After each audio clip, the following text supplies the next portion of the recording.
Today, for the chapter week, I am reading The Pioneer Woman's Black Heels and Tractor Wheels.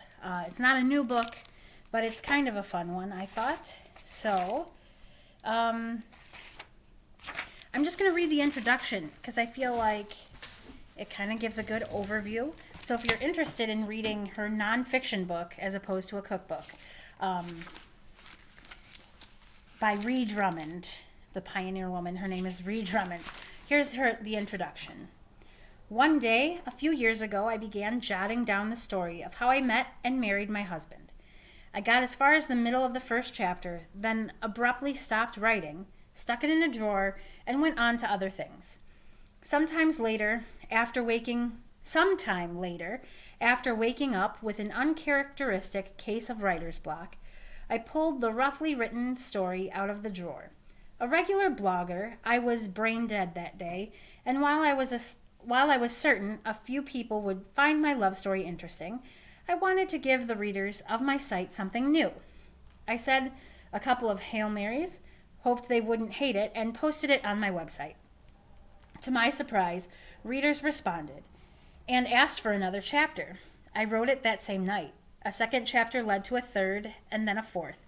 Encouraged by readers of thepioneerwoman.com, I began posting regular weekly installments of my real-life online serial love story, complete with romantic tension and cliffhangers at the end of each episode. It became an integral part of my writing routine for over 18 months, and my friends and readers were there with me every step of the way. I loved the entire experience. I loved going back and remembering.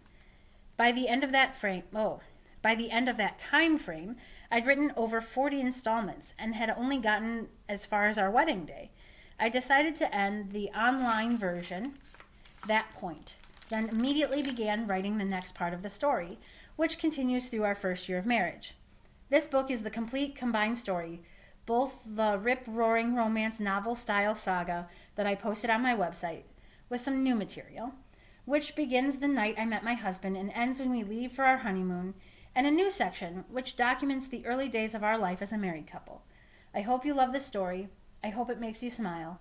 I hope it reminds you of the reasons you fell in love in the first place. And if you haven't yet found love, I hope it shows you that love often can come to find you instead, probably when you least expect it.